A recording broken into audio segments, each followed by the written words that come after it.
Oke, sudah siap ya? Saya akan membagikan materi. Saya akan share screen. Bisa bersuara untuk memastikan saya. Coba di zoom mas, nggak kelihatan ya mas. Di zoom, oke.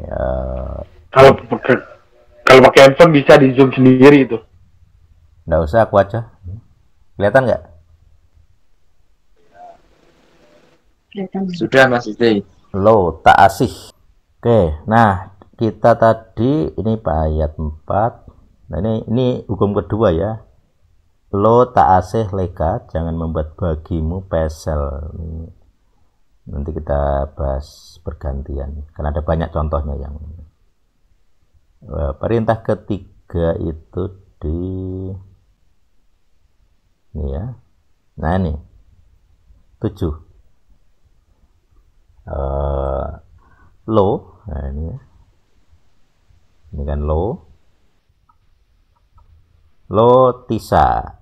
Nah, tisa itu apa? Kamusnya itu, nah itu kelihatan nggak itu? To lift, bear up, carry, take. Nah, lift itu kan mengangkat ya. Take away, carry up, forgive, born to be carried.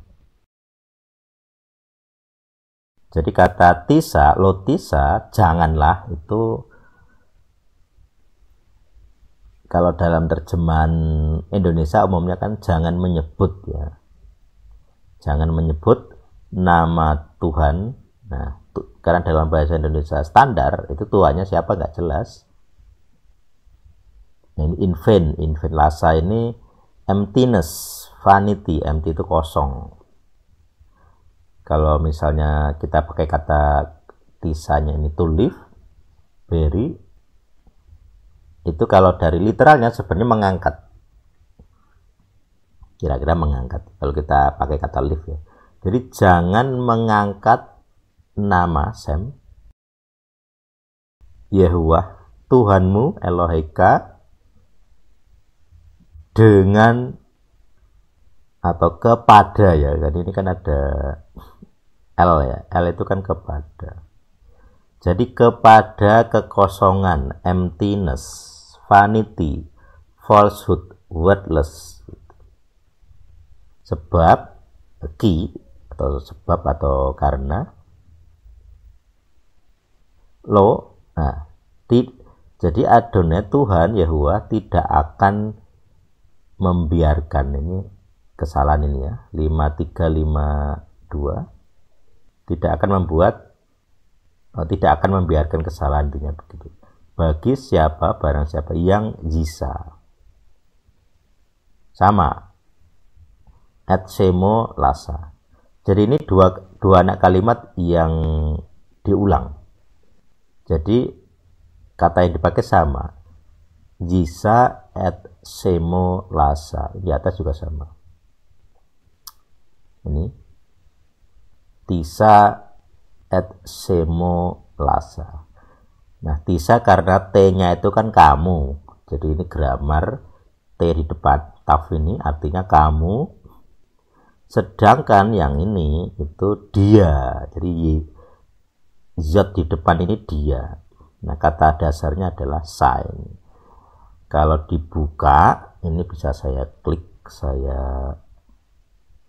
nah ini NASA, ini kata tisa atau sa tadi dari sini, NASA atau sah, yaitu to lift, to carry, to take.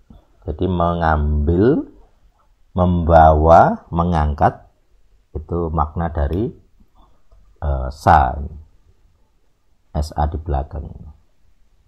Nah, saya akan tunjukkan satu artikel. Ini saya adopsi dari enggak murni buatan saya, tapi dari salah satu, aku lupa sih dia dari mana.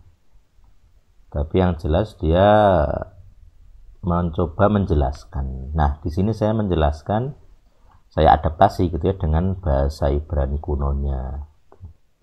Oke. Ini sebagian masih bahasa Inggris karena ini dari kamus ya. Nah, ini berkaitan dengan nama. Kita belajar dari kata nama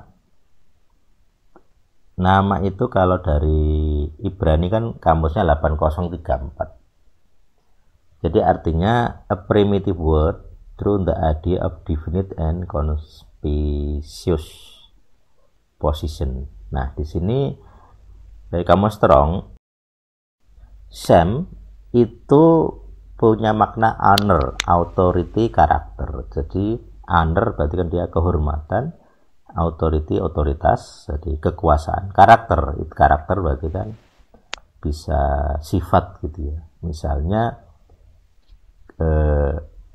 kadang di dalam pergaulan, kalau di Jawa ini ya, kadang kita punya panggilan sesuai karakternya gitu. Kalau badannya pendek ya kadang orang disebutnya. Jadi ada nama asli, ada nama panggilan. Nama panggilannya cebol misalnya. Itu nama yang sesuai karakternya. Karakter apa? Karakter fisik gitu ya. Kalau dia itu nama sesuai karakter karakter apa? Sifat dari watak, kepribadian misalnya dia suka menipu misalnya, maka bisa saja dia menerima nama atau disebut dobos gitu ya. Di salah satu dialek Jawa. Gitu.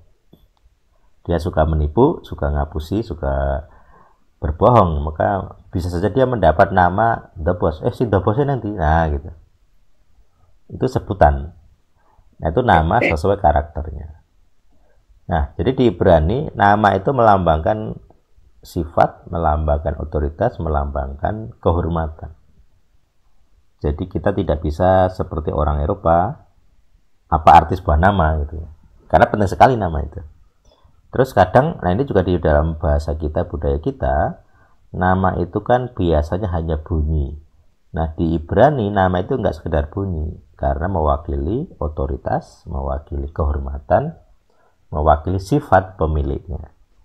Makanya sifat pemiliknya muncul dalam banyak pemberian nama gitu. Misalnya anaknya siapa itu ya? Ketika Naomi istri, aku lupa siapa namanya, pokoknya mertuanya Ruth itu ya, ketika dia memberi nama kalau nggak salah Mara atau apa gitu ya. Ketika dia merasa menderita, terus ada dia punya anak, dia memberi anaknya dengan nama penderitaannya.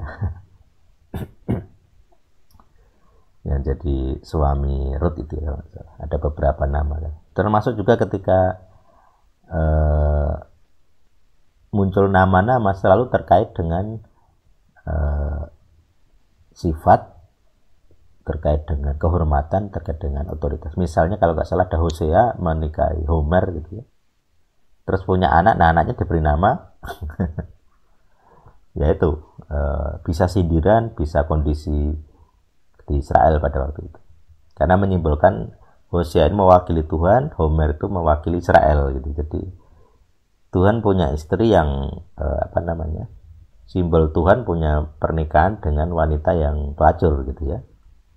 Bahkan setelah ditebus pun dia melacur lagi. Nah itu kan ya itu simbol sindiran sebenarnya. Cuman ya yang gak enaknya si Hosea ini yang menjalani. Oke, itu ya. Jadi kalau bicara nama kita harus memahaminya sebagai kehormatan, otoritas, dan karakter. Beda dengan bahasa kita. Kita hanya penting bunyi aja. Kalau di Ibrani enggak, harus ada maknanya. Ada karakternya. Terus juga ini ada nama itu juga mempunyai sifat punya makna ini ya. Wise, appoint, bring, call, care, cast, give, get. Nah, ini ada beberapa variasi atau apa ya namanya istilahnya, thesaurus ya, keluarga kata ya. Tanda juga, jadi ada tanda. Jadi nama itu juga tanda, make out, mark, gitu ya.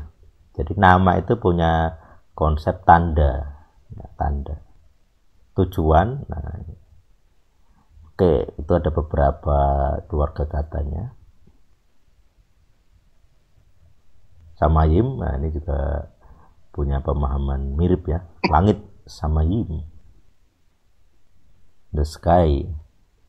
Jadi ini tandanya apa? Ya tanda kalau dulu zamannya Noah ya.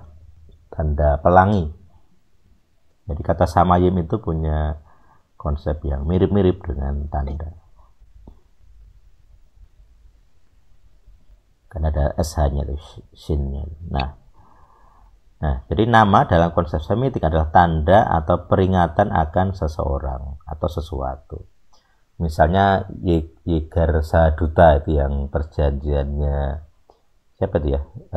Yakob dengan Laban kalau nggak salah. Dia mendirikan batu. Nah, Yakob menyebutnya dalam bahasa Ibrani, Laban menyebutnya dalam bahasa Aram, Yegar Saduta. Aku lupa bahasa Ibrani. Jadi artinya nama dari tugu itu melambangkan suatu tanda. Tanda apa? Tanda perjanjian, tanda peringatan bahwa Yakob tidak akan menyerang Laban ataupun anak cucunya. Bahkan permintaan Laban adalah jangan mengambil istri lain gitu, selain kedua anaknya dan dua dayangnya. Jadi hanya maksimal 4. Makanya kemarin saya coba merenungkan, jangan-jangan di agama sebelah yang maksimal beristri 4 itu ya dari Yahudi juga. Jadi Yakob tidak mengambil istri lebih dari 4, nah yang sebelah ikut-ikutan. Padahal bukan anaknya Yakob gitu.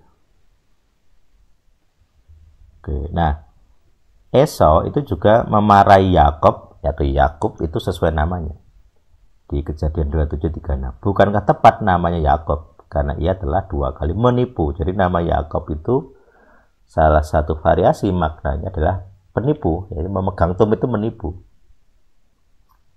Itu kayak idiom ya. Jadi idiomnya memegang tumit itu menipu. Jadi di sini Esau itu menyebut nama Yakob itu sesuai sebagai penipu karena aku telah ditipu gitu ya. Seperti itu. Jadi dalam bahasa Ibrani kamusnya H6117, Yakob itu artinya yang memegang tumit, heel catcher. Heel itu kan tumitnya, catcher yang menangkap tumit. Ya, itu secara makna. Tapi secara makna lain, jadi ada satu kata itu kadang ada beberapa makna. Makna lain yang menipu. Ya. Jadi maknanya adalah who wrongfully. Jadi seseorang yang secara salah atau secara ilegal mengambil atau menempati tempat orang lain. Jadi perampas. Nah, jadi ketika dia disebut memegang tumit, itu artinya dia dianggap orang yang mengambil atau merampas milik orang lain. Nah, ternyata nama itu terbukti di dalam peristiwa Yakob merampas hak kesulungan Esau gitu ya. Jadi nama Yakob itu kayak sebuah buatan di masa mendatang. Padahal masih bayi. Dari bayi dia sudah menunjukkan karakternya sebagai seorang penipu. Masih bayi ini, masih baru lahir. Oke. Ini ya. To heal stay. Nah, nanti silakan dilihat sendiri H6117. Jadi Yakob berarti secara literal memegang tumit, tetapi juga bermakna penipu atau yang merampas hak milik orang lain secara ilegal. Oke, itu contoh ya. Jadi nama itu penting melambangkan sifat karakter dari pemiliknya. Oke, bentar ada yang masuk.